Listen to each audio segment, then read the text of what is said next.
दिग्विजय सिंह के भाई और कांग्रेस विधायक लक्ष्मण सिंह एक बार फिर सुर्खियों में हैं। चर्चा की वजह है उनकी बेबाक बयानबाजी। जी हाँ, इस बार लक्ष्मण ने ऐसे बाण छोड़े कि पार्टी बैकफुट पर नजर आ रही है। वो भी ऐसे समय लक्ष्मण सिंह ने सियासी तीर दागे जब राहुल गांधी के नेतृत्व में भारत जोड़ो यात्रा चल रही है और छत्तीसगढ़ कांग्रेस में राहुल गांधी को अध्यक्ष बनाने का प्रस्ताव पास कर दिया गया है। ऐसे वक्त में लक्ष्मण सिंह ने आला कमान को नसीहत दे डाली। लक्ष्मण सिंह ने सख्त लहजे में कहा कि जब राहुल गांधी खुद कह रहे हैं कि उनको राष्ट्रीय अध्यक्ष नहीं बनना, फिर उनको जबरदस्ती क्यों अध्यक्ष बनाया जा रहा है। लक्ष्मण यही नहीं रुके, उन्होंने राष्ट्रीय अध्यक्ष के चुनाव को पंचायत चुनाव से भी छोटा चुनाव करार दे दिया। इतना ही नहीं, उन्होंने भारत जोड़ो यात्रा पर भी सवाल उठा दिए। कहा कि केवल चलने से वोट नहीं बढ़ेंगे। जब राहुल गांधी खुद कह रहे हैं कि उनको राष्ट्रीय अध्यक्ष नहीं बनना है, तो मैं समझ नहीं रहा हूं कि उनको जबरदस्ती क्यों बनाया जा रहा है। इलेक्शन होने दीजिए, इलेक्शन हो रहा है और पार्टी में बहुत काबिल लोग हैं, कोई ना कोई आगे आएगा और बनेगा। मैं फिर रिपीट कर रहा हूं, किसी एक व्यक्ति से पार्टी न कभी चली है न चलेगी। केवल चलने से वोट नहीं बढ़ेगा। इधर जैसे ही लक्ष्मण सिंह ने पार्टी आला कमान को नसीहत दी, ठीक उसके बाद बीजेपी की प्रतिक्रियाएं भी सामने आने लगी। लक्ष्मण सिंह के बयान का बीजेपी समर्थन करती नजर आई और नाथ को निशाने पर लिया। लक्ष्मण सिंह जी स्पष्टवादी रहे कई मामलों में और उनकी ये स्पष्टवादिता उनकी पहचान बन गई है। अब कांग्रेस के जो ये पदयात्री हैं आदरणीय राहुल बाबा जी, उनको उनकी सलाह माननी चाहिए कि इससे वोट नहीं बढ़ेंगे और जबरदस्ती मत थोपो उस राहुल गांधी को। उनने सारी बातें मैं समझता हूँ वर्तमान में परिप्रेक्ष्य में तो सही कही। ये पहली दफा नहीं, इससे पहले भी लक्ष्मण सिंह पार्टी के खिलाफ मुखर हो चुके हैं, लेकिन इस बार उनकी बयानबाजी पर चर्चा इसलिए क्योंकि उन्होंने भारत जोड़ो यात्रा पर ही सवाल उठा दिए, जिस यात्रा को सफल बनाने की कमान उनके बड़े भाई दिग्विजय सिंह पर है।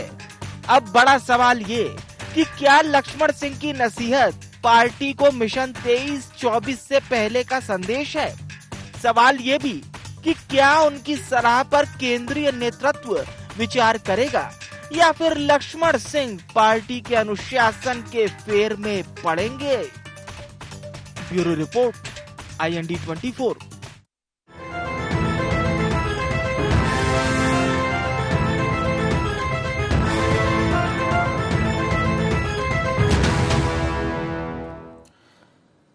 नमस्कार, IND एजेंडा रण में लक्ष्मण में आप सभी का बहुत बहुत स्वागत है। मैं हूं विवेक पांडे आपके साथ। तो लक्ष्मण सिंह एक बार फिर से सुर्खियों में है, चर्चा में है। और चर्चा में क्यों है? उन्होंने बीजेपी पर निशाना नहीं साधा, बीजेपी के किसी भी नेता पर पलटवार नहीं किया, लेकिन लक्ष्मण सिंह का ये बयान कांग्रेस के गले उतर रहा है या नहीं उतर रहा है, इस पर भी हम चर्चा करेंगे। और साथ ही साथ कांग्रेस के जो सम्मानित प्रवक्ता हमारे साथ जुड़ेंगे, उनसे ये जानने की कोशिश करेंगे कि लक्ष्मण सिंह के बयान आखिर फायदा किसको पहुंचाते हैं। क्योंकि भारतीय जनता पार्टी जिस सहजता के साथ लक्ष्मण सिंह के बयान का समर्थन करते नजर आई, तो कहीं ना कहीं बयानों में ग्लूकोज जरूर मिल गया भारतीय जनता पार्टी को लक्ष्मण सिंह की ओर से। लेकिन लक्ष्मण सिंह की माने तो उनका बयान पूरी तरह से क्लियर है। उन्होंने ये भी कहा कि जब राहुल गांधी जी कह चुके हैं कि उन्हें अध्यक्ष नहीं बनना, तो फिर उन पर जोर जबरदस्ती क्यों डाली जा रही, क्योंकि पार्टी के कई वरिष्ठ नेता इस बात को कह चुके हैं कि राहुल गांधी जी को पार्टी का अध्यक्ष बनना चाहिए, पार्टी की कमान संभालना चाहिए। ये वो विषय होंगे जिस पर हम चर्चा करेंगे, लेकिन उससे पहले नजर डालते हैं IND एजेंडा के प्रमुख बिंदुओं की ओर। तो सबसे पहले लक्ष्मण सिंह के बयान के आखिर क्या मायने? क्या लक्ष्मण सिंह के बयान से बैकफुट पर कांग्रेस? क्या लक्ष्मण सिंह की नसीहत पार्टी को मिशन 23-24 का संदेश? और अंत में क्या लक्ष्मण सिंह की सलाह पर आला कमान करेगा विचार, ये वो तमाम सवाल होंगे जिस पर हम चर्चा करेंगे। खास मेहमान हमारे साथ जुड़ चुके हैं। नेहा बग्गा जी हमारे साथ जुड़ चुकी हैं, प्रवक्ता हैं मध्य प्रदेश भारतीय जनता पार्टी की, बहुत स्वागत है। जितेंद्र मिश्रा जी हमारे साथ जुड़ चुके हैं, प्रवक्ता हैं मध्य प्रदेश कांग्रेस के। मध्य प्रदेश के वरिष्ठ पत्रकार संदीप पुराणिक साहब भी हमारे साथ जुड़ चुके हैं। चर्चा की शुरुआत मिश्रा जी आपसे, क्योंकि लक्ष्मण सिंह जी का ये बयान कांग्रेस उतनी सहज नजर नहीं आ रही, या सहज है कांग्रेस? बहरहाल आप जानकारी दीजिए। नहीं, देखिए, कांग्रेस के असहज होने का तो सवाल ही नहीं उठता है जी। कमलनाथ जी ने, आपने देखा, एक नहीं अनेकों बार बयान दिया कि भारतीय जनता पार्टी के संगठन से सीख लेने की जरूरत है, और हमने उससे सीख ली। भारतीय जनता पार्टी से ज्यादा मजबूत संगठन बनाया हमने। अब इसको आप अगर कहें कि कांग्रेस बैकफुट पे आ गई कमलनाथ जी के बयान से, कांग्रेस बैकफुट पे नहीं आई। लक्ष्मण सिंह जी का जो बयान आया है उसको आपने देखा, उसमें उन्होंने गलत नहीं कहा है कि निश्चित तौर पर पार्टी किसी एक व्यक्ति से नहीं चलती है और ना चलेगी। यही तो कांग्रेस का लोकतंत्र है कि लक्ष्मण सिंह भी अपनी आवाज उठा सकते हैं। आज भारतीय जनता पार्टी में दो लोगों के खिलाफ आवाज उठा के देखिए, दो लोगों के मत से असहमत होकर देखिए क्या कार्रवाई हो जाती है। यही कांग्रेस के अंदर का लोकतंत्र है, जिसमें व्यक्ति अपनी बात को स्वतंत्रता के साथ रख सकता है। रहा सवाल पदयात्रा का, पदयात्रा से वोट बढ़े ना बढ़े, लेकिन पदयात्रा से इस देश की जनता की नब्ज को समझने का मौका मिलता है। विवेक जी, आप ये देखिए कि आज से नहीं, पदयात्रा का दौर पुराना दौर है। गांधी जी ने पदयात्रा की थी, देश की नब्ज को समझा था, देश के आम जनों की समस्याओं को समझा था। जब तक विपक्ष में रह के हम देश के आमजन से नहीं जुड़ेंगे, जब तक उसकी आवाज को मुखर कैसे कर सकते। निश्चित तौर पर पदयात्रा की जरूरत देश को एक रखने के लिए होती है, और आज इस पदयात्रा का उद्देश्य वोटों को लेकर नहीं है। इस पदयात्रा का उद्देश्य जो भारतीय जनता पार्टी के शासनकाल में सामाजिक ताने बाने को तोड़ने का प्रयास हुआ है, उसको जोड़ने का प्रयास किया जा रहा है। और आप ये देखेंगे समाज के सभी वर्ग, 10 साल के बच्चे से लेकर 80 साल का बुजुर्ग भी इसको सम्मान दे रहा है और इससे सहमत होता दिखाई दे रहा है। बिल्कुल बिल्कुल, मिश्रा साहब के बाद हम नेहा जी का रुख करते हैं। नेहा जी, बिल्कुल क्लियर है, कांग्रेस में संविधान भी है और अपनी बात रखने का अधिकार भी है। भारतीय जनता पार्टी ये कह रही है कि लक्ष्मण जी हमेशा जो बात करते हैं बिल्कुल क्लियर करते हैं, तो क्या लक्ष्मण जी के बयान बीजेपी के भी फायदेमंद होते हैं क्या? नेहा जी। देखिए विवेक जी, ये केवल एक लक्ष्मण जी का बयान नहीं है। कांग्रेस की चारों ओर से इसी प्रकार की आवाज सुनाई दे रही है, और यही कारण है कि आज पिछले अगर 2015 से हम देखें तो कांग्रेस पार्टी से नेतृत्व के नाम पर लगभग 400 से अधिक जो नेता हैं वो कांग्रेस पार्टी छोड़कर चले गए हैं। और परिस्थितियां ऐसी क्यों हैं? क्योंकि अगर माता जी का मूड ऑफ होता है तो पुत्र आकर अध्यक्ष बन जाते हैं, और अध्यक्ष अगर मन उब जाता है तो कहते हैं मम्मी आप फिर से बन जाओ, तो माता जी दोबारा से अध्यक्ष पद पर आ जाती हैं। ये जिस प्रकार की एक म्यूजिकल चेयर कांग्रेस पार्टी के अंदर ये गांधी परिवार चला रहा है, और वो भी वो गांधी परिवार जो फिरोज गांधी के कुनबे से निकल कर आता है, उनके 3 के बीच में चल रही है। माता जी हैं, उनके बेटे हैं और उनकी बिटिया हैं। तीनों आपस में ही म्यूजिकल चेयर का ये गेम खेलते हैं, जहां पर भी म्यूजिक स्टॉप होता है तीनों में से कोई एक वहां पर स्थापित हो जाते हैं। और विश्व में आप देख लीजिए, किसी भी राजनीतिक दल में ऐसी परिस्थिति नहीं है जिनके पास अपना खुद का राष्ट्रीय अध्यक्ष नहीं है जी। अब प्रश्न ये उठता है कि लक्ष्मण सिंह अगर बोलते हैं तो ये कहते हैं लोकतांत्रिक प्रक्रिया और लक्ष्मण सिंह जी का बात पूरे अधिकारों से रखने का जो है कांग्रेस पार्टी के अंदर खुली छूट मिली है। आप याद करिए, कपिल सिब्बल ने भी अपनी बात को रखा था, कांग्रेस पार्टी के लोगों ने जाकर उनके ऊपर अंडे फेंके, टमाटर फेंके, परिस्थिति क्या बनी, अंत में उनको अपने स्वाभिमान के लिए कांग्रेस पार्टी छोड़कर जानी पड़ी।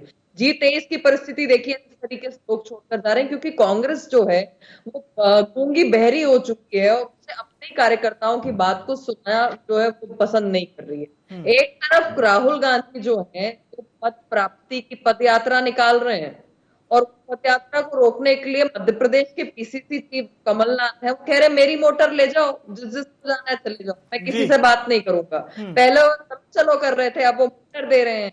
तो परिस्थितियां ये है कि चाहे राहुल गांधी हो, चाहे कमलनाथ जी हो, चाहे दिग्विजय सिंह हो, इनका लक्ष्य एक ही है, कांग्रेस मुक्त। ठीक है। संदीप जी, जो बात नेहा जी कह रही हैं और कमलनाथ जी के बयान का भी उन्होंने जिक्र किया, कमलनाथ जी के बयान पर अजय सिंह जी का भी बयान आया। अजय सिंह जी ने ये कहा कि ये समय कांग्रेस के कार्यकर्ताओं को छोड़ने का नहीं, उन्हें जोड़ने का है। कांग्रेस में ये बयानबाजियां, क्या कमलनाथ जी का एक स्ट्रेटेजिक जो कहते हैं गेम प्लान चलता है और वो अपने रिजल्ट से अचंभित करते हैं? कांग्रेस में कई नेता हैं जो कहते हैं वो एक्ट से तो करते ही करते हैं, रिजल्ट से भी करते हैं अचंभित। देखिए विवेक जी, कमलनाथ की कार्यशैली वर्तमान दौर के नेताओं से जुदा है, या यूं कहें अलग है।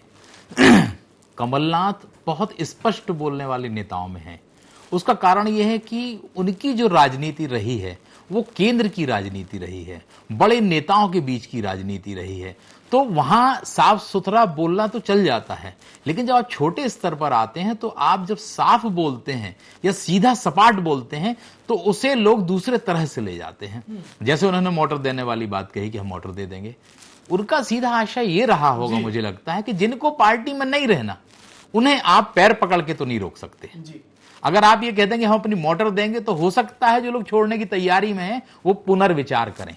आप जब मनाते हैं तो फिर वो नखरे ज्यादा करता है, और आप जिससे कह देते छोड़ के चले जाइए वो ठिठकता है थोड़ा सा। तो मुझे लगता है ये रणनीति का एक हिस्सा है। और कांग्रेस में जो सबसे बड़ी समस्या है वो बयानबाजी ही है। वो चाहे जिन हालातों में कही जाए, जो कमलनाथ जी का बयान आया कि पार्टी जिसको छोड़ के जाना है जाइए, ये एक विषय तो बन गया ना चर्चा का। लक्ष्मण सिंह जी ने जो बात कही वो भी चर्चा का विषय बन गई। क्या लक्ष्मण सिंह जैसे वरिष्ठ नेता को इस दौर में ऐसे बयान देना चाहिए जब पार्टी का बड़ा वर्ग एक राहुल गांधी के साथ खड़ा है, दूसरा कहीं ना कहीं सोनिया गांधी के साथ खड़ा है? ऐसे में आपको गांधी परिवार के लिए कहना कि वो नहीं बनना चाहते, कांग्रेस जन चाहते हैं कि गांधी परिवार का बने और आप कह रहे हैं कि गांधी परिवार का नहीं बनना, तो एक नई लाइन खींचने की जो कोशिश है उससे कहीं ना कहीं पार्टी को नुकसान ज्यादा होता है। और एक सवाल और उन्होंने एक बात कही है जो कि कांग्रेस के अध्यक्ष का चुनाव इतने लोगों को वोट करना है जितनी 10 पंचायत के लोग करते हैं। सवाल यह विवेक जी कि आपने कांग्रेस के अध्यक्ष के चुनाव को कितना छोटा बना दिया।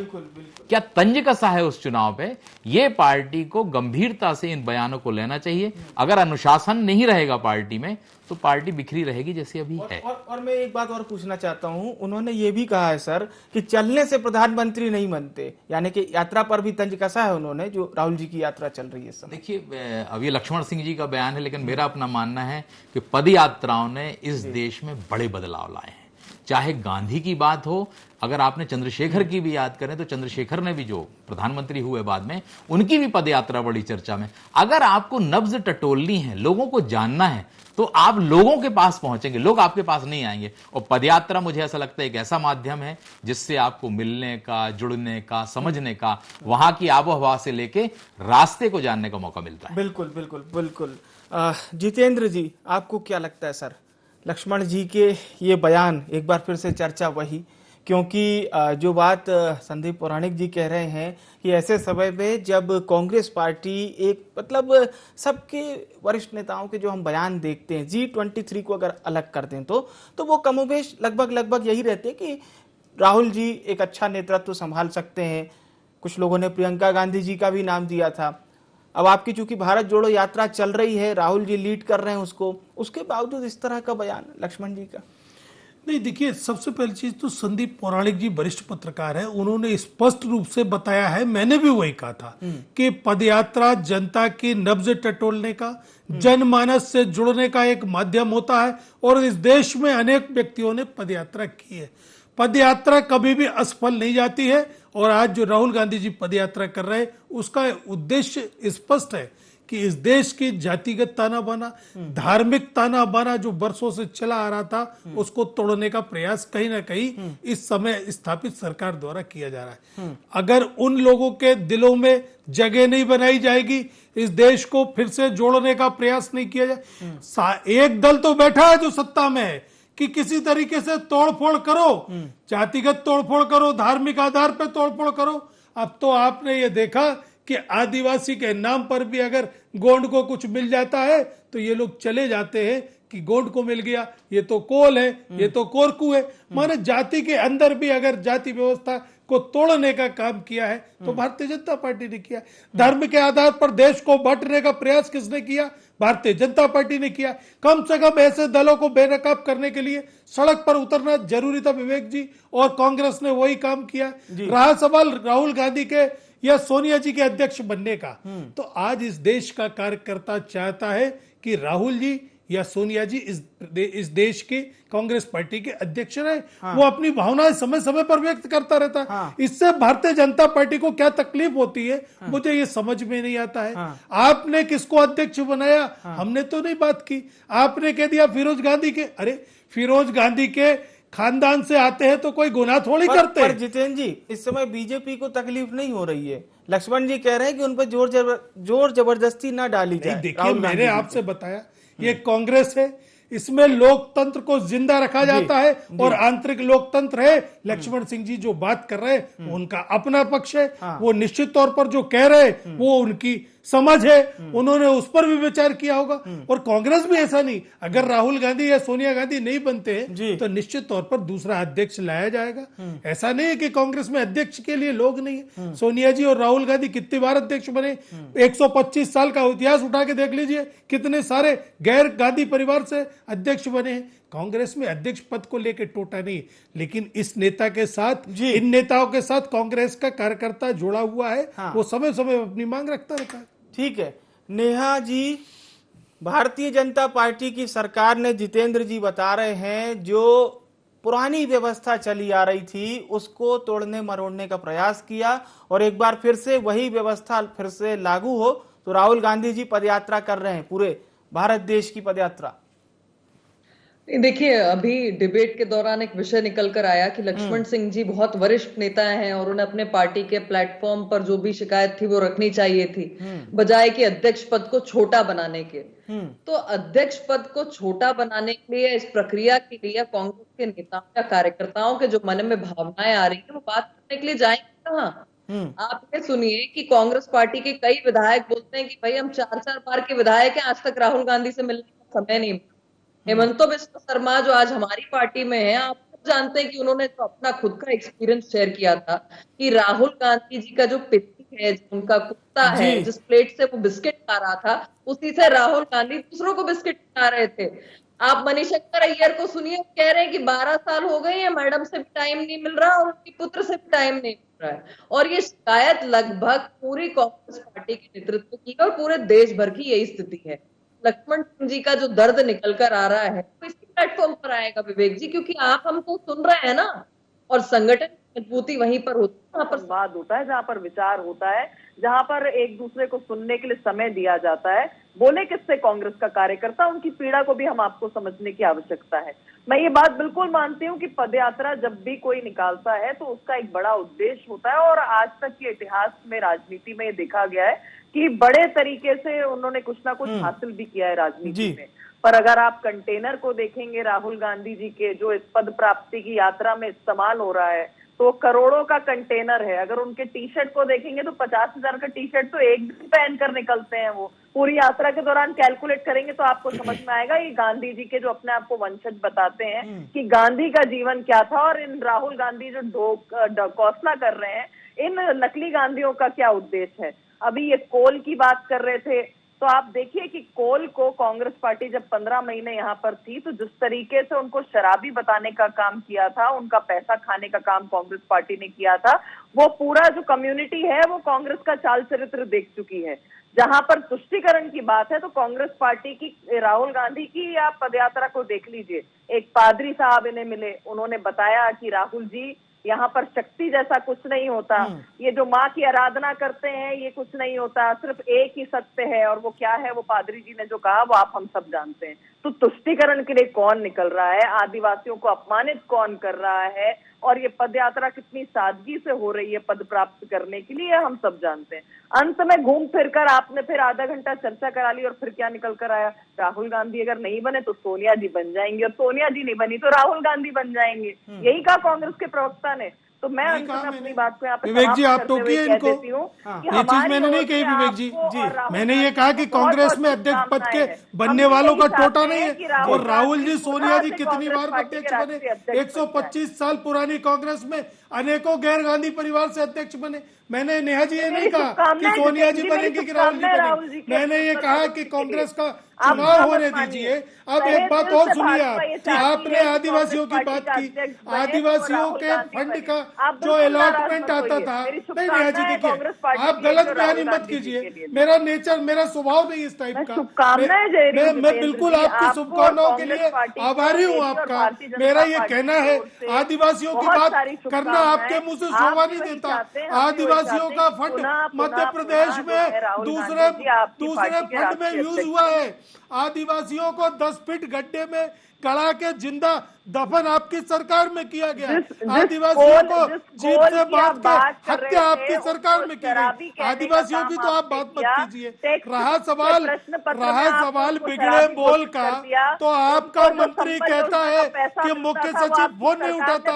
इकबाल सिंह बैस का नाम लेके कहता है। आज आप पढ़ लीजिए, आपके मंत्री ने कहा है कि 6 महीने से राशन नहीं पहुंचा। तो ये सीधी सीधी आपके मुख्यमंत्री के खिलाफ आवाज है कि नहीं? आपकी सरकार के खिलाफ आपका मंत्री चिल्ला रहा है कि नहीं चिल्ला रहा? ये तो आप आज के पेपर में पढ़ लीजिए। नहीं, सब पढ़ा हुआ है। मैं आपको शुभकामनाएं दे रही हूँ। नहीं, मैं आपको धन्यवाद दे रहा हूँ, लेकिन ये तो मत कीजिए कि राहुल जी नहीं बने तो सोनिया जी नहीं तो कोई भी बनेगा, आपको 1 महीने के अंदर बेहतर उम्मीदवार सामने आ जाएगा। ठीक है संदीप सर, मेरा सीधा सवाल आपसे ये है, जो बात जितेंद्र जी कह रहे हैं कि पूरी तरह से स्वतंत्र हैं और कोई भी पार्टी में अध्यक्ष बन सकता है, लेकिन बड़ा सवाल ये कि भारतीय जनता पार्टी में कांग्रेस के जो बड़े नेता शामिल हुए, चाहे बीते समय में गुलाम नबी आजाद, हालांकि वो बीजेपी में नहीं गए, लेकिन जो बयान तमाम कांग्रेस पार्टी के नेताओं ने अपने इस्तीफे के दौरान दिया वो यही था कि अब कांग्रेस में वो वाली बात नहीं रही। हालांकि जो अभी भी कांग्रेस में वो ये कहते हैं कि इन्हें साहब कांग्रेस इसलिए अच्छी नहीं लग रही क्योंकि कांग्रेस सत्ता में नहीं है। देखिए विवेक जी, जो जाता है वो अपने तरह तरह से तोहमत लगाता है, लेकिन ये बिल्कुल सच है कि कांग्रेस में बड़े नेताओं का छोटे नेताओं से मिलने का तरीका बदल गया है। दरवाजे खुले नहीं हैं। राजनीति में जब तक आप अपने कार्यकर्ताओं के लिए, छोटे नेताओं के लिए दरवाजे खोल के नहीं चलेंगे, तब तक आपका संगठन मजबूत नहीं होगा, जमीन पर आप मजबूती नहीं ला पाएंगे। एक चीज और जोड़ना चाहूंगा, बीजेपी के संगठन की खूबी यही है। आज आप प्रदेश दफ्तर में चले जाइए, अध्यक्ष से आप सहजता से मिल सकते हैं, लेकिन मध्य प्रदेश के कांग्रेस के अध्यक्ष से क्या कार्यकर्ता सहजता से मिल सकता है? ये बड़ा सवाल है। बीजेपी की इस नजीर या दरवाजे खोल के चलने की परंपरा को कांग्रेस को अपनाना होगा, तब संगठन और पार्टी मजबूत होगी, मुझे लगता है। अब ये तो जितेंद्र जी बताएंगे, बिल्कुल सीधा सवाल किया है जितेंद्र जी। नहीं देखिए, मेरा ये कहना है कि नहीं, बस सर ये बताइए, क्या कमलनाथ जी से मिलना हर कार्यकर्ता के लिए सहज है? देखिए, मेरा ये कहना है कि जिस दिन कमलनाथ जी अध्यक्ष बन के आए थे जी, उस समय आपने देखा था कि काफी मुश्किलों भरा समय था कांग्रेस के कार्यकर्ता के लिए। उसके बाद से लगातार बदलाव देखने को आ रहा है। आप ये देखेंगे कि सुबह 9 बजे से लेकर के 12 बजे तक कमलनाथ जी पूरे प्रदेश के कार्यकर्ता, आम जनता सभी के लिए उपलब्ध है। इसके बाद शाम को जो लोग अपॉइंटमेंट लेके जा रहे हैं उनका अपॉइंटमेंट के बाद मुलाकात होती है। ऐसा कौन सा दिन है जिस दिन कमलनाथ जी भोपाल में है और मुलाकात ना हो रही हो? ये चीज आपने भी देखी होगी। सुबह 9 बजे से उनके दरवाजे खुल जाते हैं और इसके बाद ही तो आदमी इस निर्णय पर पहुंचता है कि नगर निगम के 16 प्रत्याशी, जो आपके चैनल ने भी दिखाया था कि कमलनाथ जी ने बहुत अच्छे प्रत्याशियों की घोषणा की। अगर कार्यकर्ता का फीडबैक नहीं आता, केवल नेताओं के भरोसे रहते, तो आप ये बताइए 16 में से 5 नगर निगम जीतते, 2 पे निर्दलीय जीते और 2 पे हम 300, 400 वोटों से हारे। माने 16 में से 5 नगर निगम भारतीय जनता पार्टी के पास आज की स्थिति में है। ये सब कार्यकर्ताओं के फीडबैक से, कार्यकर्ताओं के मुलाकात से ही संभव होता है। इसको देख करके आपकी समझ में आया। कमलनाथ जी ने लगातार मेहनत की, लगातार हर जिले में गए, जिसकी वजह से आपने देखा 2018 में भारतीय जनता पार्टी की सरकार को अपदस्थ किया था। वो कारण भी कार्यकर्ताओं के फीडबैक की वजह से था। जी नेहा जी, आपकी अंतिम प्रतिक्रिया। नहीं विवेक जी, देखिए अभी कह रहे थे जितेंद्र जी की अगर कमलनाथ जी भोपाल में है तो वही तो सवाल है कि पॉलिटिकल टूरिज्म के लिए मध्य प्रदेश में आते हैं। जब भोपाल में होंगे ही नहीं तो कार्यकर्ताओं से मिलेंगे कहाँ से? और कार्यकर्ताओं से मिलने के लिए समय कहाँ है? चलो चलो चलो चलो, दिन में 24 घंटे ही होते हैं। और जिस तरीके से आज प्रदेश अध्यक्ष से अपॉइंटमेंट लेना पड़ रहा है, जो जितेंद्र जी कह रहे हैं, कार्यकर्ता अपॉइंट लेता लेता ही वहां पर खप जाता है और वो इतना लंबा उस पर अत्याचार होता है, वो इतना प्रताड़ित होता है अपने अध्यक्ष से बात करने के लिए कि अंतिम निर्णय उसके पास पार्टी छोड़ने के लिए और उसके अलावा उसके पास कोई ऑप्शन नहीं बचता। तो कांग्रेस पार्टी के अंदर जो नेता बचे हुए हैं चंद, वो पॉलिटिकल टूरिज्म के लिए प्रदेश में रह रहे हैं, देश में रह रहे हैं, और यही मूल अंतर है कि कांग्रेस पार्टी का जो पतन हो रहा है इसका कारण हम सबके सामने है। जितेंद्र जी उनके अच्छे प्रवक्ता हैं कांग्रेस पार्टी के, खुलकर नहीं बोल पाएंगे पर ये आप हम सबके सामने विदित। ठीक है संदीप जी, आपकी अंतिम प्रतिक्रिया। मेरा ये मानना है कि राजनीतिक दलों को एक दूसरे से सीख लेनी चाहिए। जिस तरह का अनुशासन बीजेपी में है, वर्तमान दौर में कांग्रेस में अध्यक्ष का चुनाव हो रहा है। नेताओं को जुबान थोड़ी सी संभाल के तो रखनी पड़ेगी, कहीं ऐसा ना हो जाए कि पार्टी जोड़ने की जगह और बिखरने की स्थिति में आ जाए। चलिए, बहुत बहुत धन्यवाद आप सभी सम्मानित जनों का हमारे साथ कार्यक्रम में शरीक होने के लिए। तो कांग्रेस बहुत ही महत्वपूर्ण यात्रा निकाल रही है, भारत जोड़ो यात्रा, लेकिन इस पर जो बयान सामने आया लक्ष्मण सिंह जी का, उस बयान ने भारतीय जनता पार्टी को बोलने के लिए मजबूर तो किया, साथ ही साथ कांग्रेस को सोचने के लिए भी मजबूर किया कि क्या लक्ष्मण सिंह जी आगामी विधानसभा चुनाव से पहले इस तरह के बयान देंगे पार्टी के लिए। अब देखना यह होगा कि लक्ष्मण सिंह जी के बयान पर क्या जानकारी उनके बड़े भैया यानी मध्य प्रदेश के पूर्व मुख्यमंत्री दिग्विजय सिंह जी से भी ली जाएगी, क्योंकि भारत जोड़ो यात्रा के मुख्य समन्वयक वही हैं नेशनल लेवल पे। देखना अहम होगा। IND एजेंडा में चर्चा में इतना ही। मुझे आने विवेक को दीजिए इजाजत। नमस्कार।